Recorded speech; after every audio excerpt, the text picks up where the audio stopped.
Hello, everyone. Hello, hello, hello. I'm coming to you live.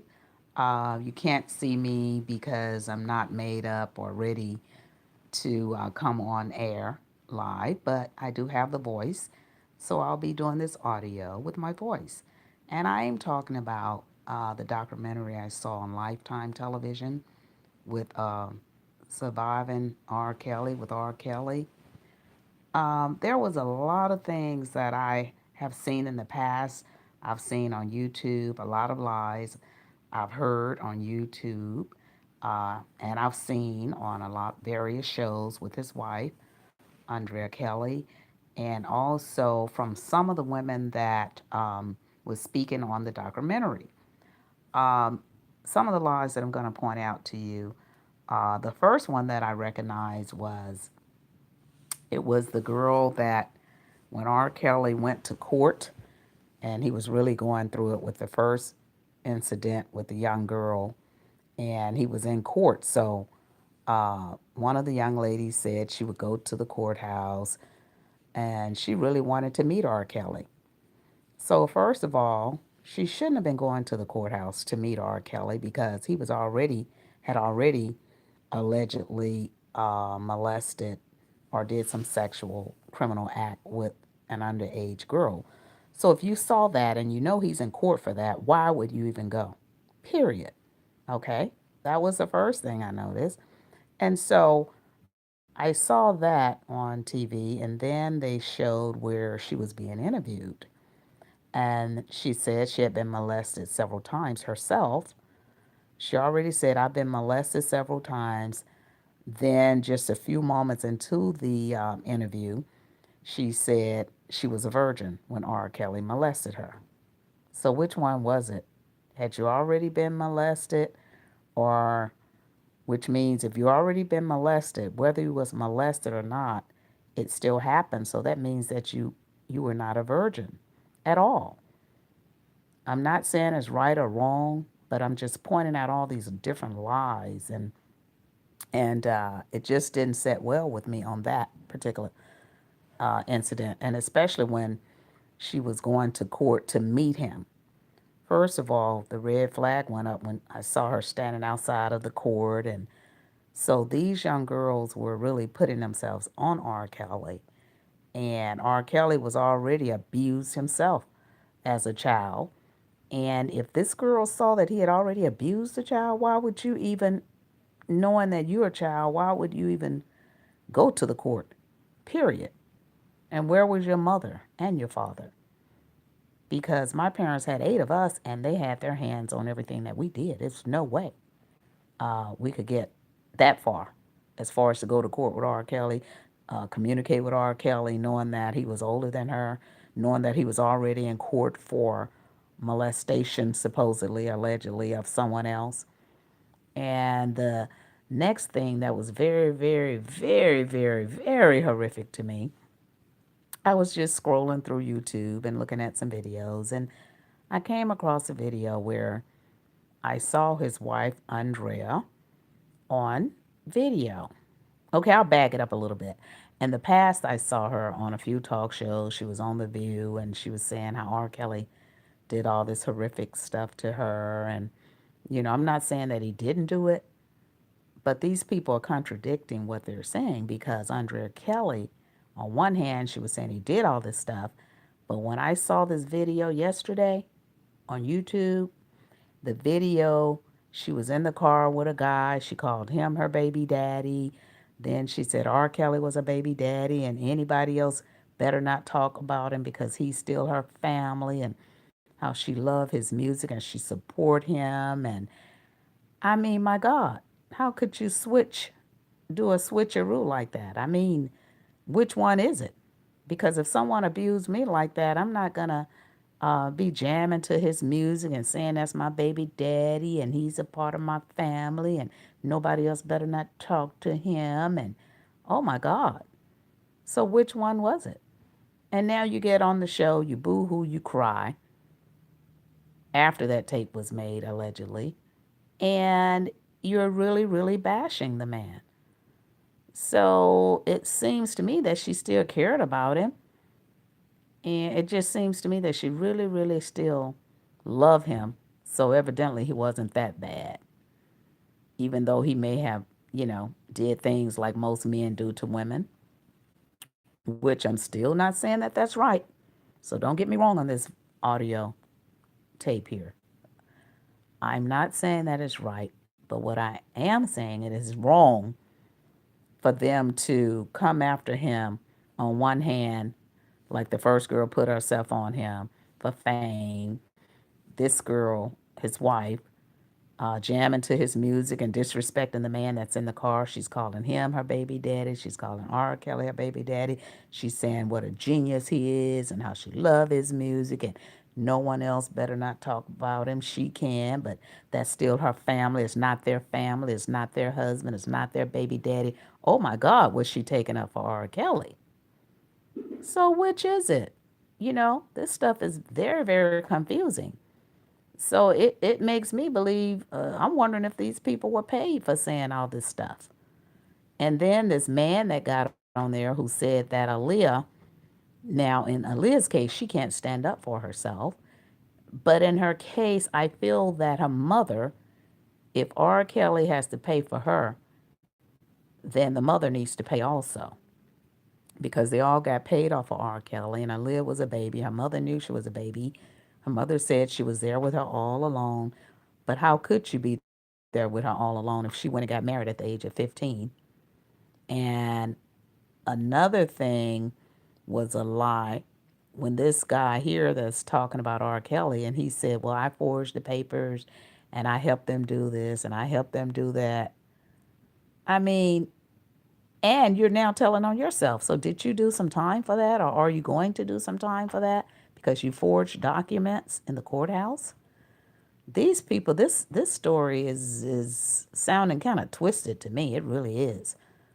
And again, I'm not saying that R. Kelly didn't do what he did, but what I'm saying, the people, everybody aided him. So if he goes to jail, they need to go to jail because all of these different things. And another thing, this was this one was a killer. This young girl says, "Oh yeah, I did a sex tape and I had oral sex with the other girl, and I'm the one that this and that, and um, I took the tape." So see, she was scheming from jump. I took the tape, the sex tape, because I didn't want it to get out, but then I gave it to somebody else. Well, she knew when she gave it to someone else from jump that that person and her was scheming for money. All these lies and lies and lies. And they were scheming for money, first of all, because if I would have taken that tape, personally, I would have just discarded it myself. I wouldn't have passed it on to someone else to get money off of it. And then she tells him, so actually, they're saying he was a pimp, but to me, it sounds like he was a trick because he had to pay people, pay, pay, pay, pay, pay. And that's what tricks do. So all these people was tricking him and getting money and knowing what they were doing. Not saying it was right or wrong on his behalf, especially if these kids were underage.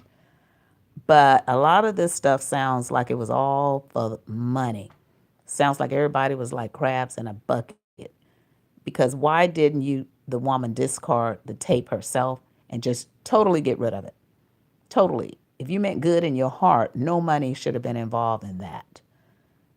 I don't want myself out there. I'm going to throw away this tape and nobody will see it, not even the person she passed it to.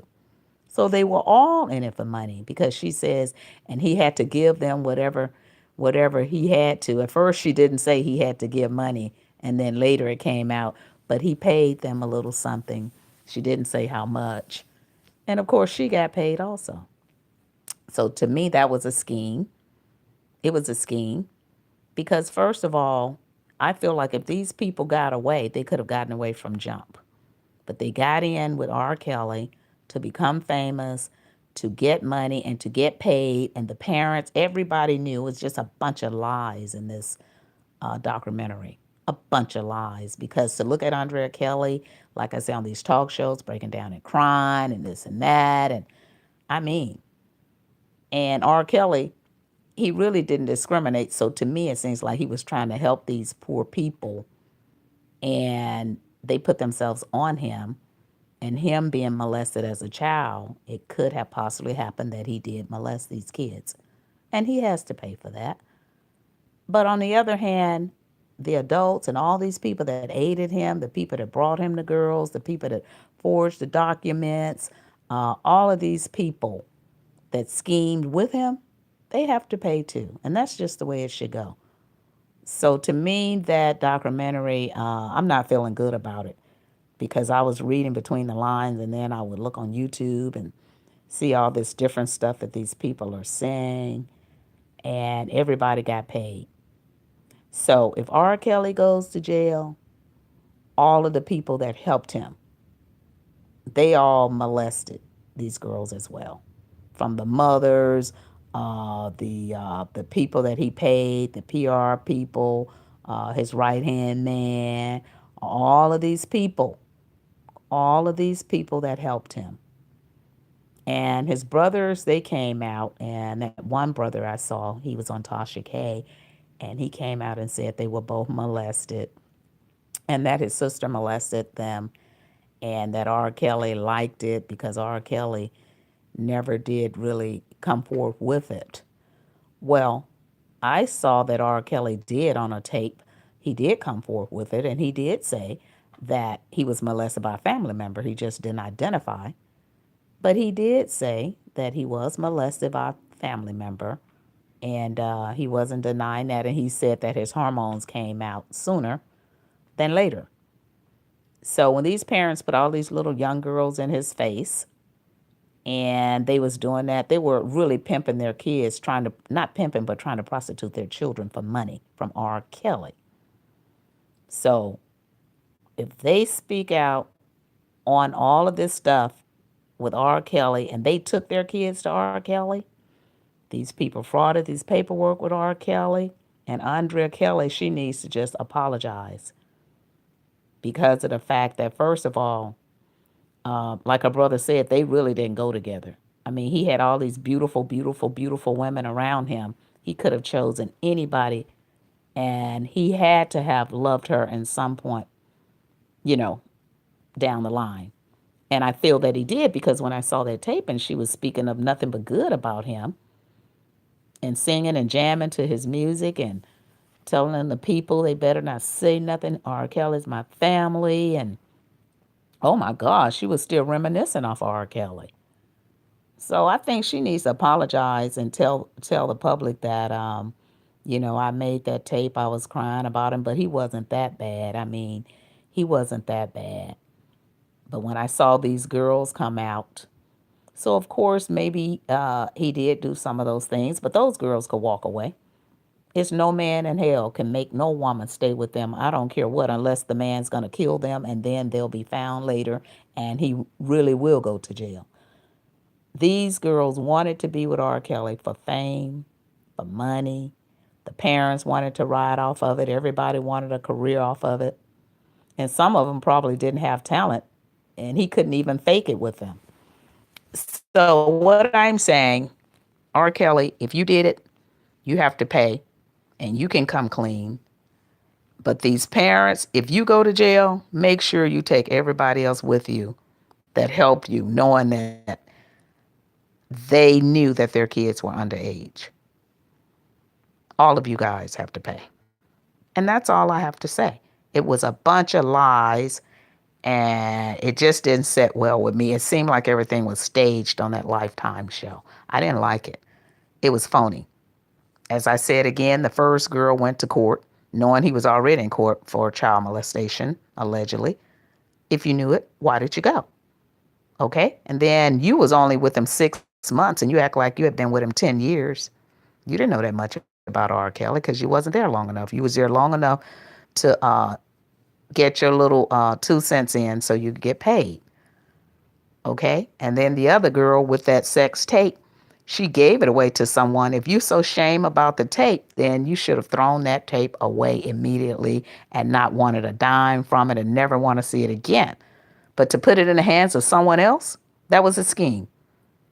And then on the documentary, like I said earlier, she said, uh, And then I told him that the person would give back the tape if he got if he got a little something from it or whatever. She didn't come out and say if he got paid. She didn't really want to come out and say that. But later on in the documentary, she said, and he paid him. And then he went back and paid him again. See, it was all about pay, pay, pay, pay, pay. Pay, pay, pay, pay, pay. Everybody pay, pay, pay, pay, pay, pay, pay, pay. So now, if R. Kelly did it, R. Kelly pays, and the people that brought these underage kids have to pay. And the underage kids that knew what they knew what they were doing, they'll eventually have to pay too because your sins are on you after 12 years old. You know what the hell you were doing. You know what the hell you were doing. And again, I'm not saying R. Kelly was right. I'm not saying he was right. Everybody have to pay in this situation because it was a bunch of lies on Lifetime on that documentary. I didn't like it. I didn't like it because everything was staged. It was propped up. The green room, you could even see it. Everything was just, it was just staged.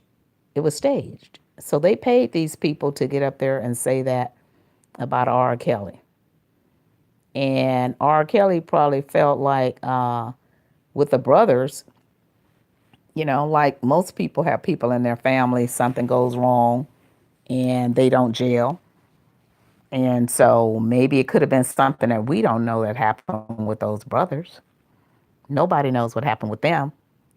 The only thing that I'm concerned about is what happened with the little young girls and the parents that brought them to them and the parents that told their kids, go get him, go get him.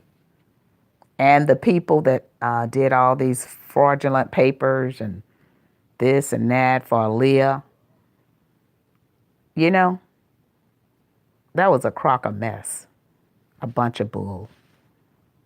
So they all pay. That's what I say. They all pay for indecent acts with children. Every one of them. I feel that they should pay. If R. Kelly pays, they all pay. End my story. So you can leave me a comment if you want to, and I'll be happy to discuss it with you. I sure would. Because there are two sides to every story. And just think on the other side and look back, go back, pull up some videos. You'll see with Andrea saying, oh, jamming to his music. Oh, he's a genius. Oh, that's my baby daddy. And oh my God. And we can say that about him, but better nobody else say nothing about him. I mean, if he was that bad, why would you be boo-hooing on TV? Why? So with all this stuff, the girl at the courthouse, Andrea jamming to his music, to the man that changed the paperwork, to, oh my gosh, it was a crock of lies on Lifetime. The girl saying that I was molested 3 times before and then come back and saying R. Kelly, she was a virgin. R. Kelly took her virginity. Well, you just said you was molested 3 times before. My God. I'm going to end it with this. Leave me a comment. Please, please like and subscribe and pass this video on. My name is Josie Latimer, and I'd love to hear your comments because I'd like to collaborate with you and to go back and forth with this. Thank you for listening to me. I'm sorry I didn't have my picture because I wasn't really ready to go live. Okay. Click, like, and subscribe. Bye.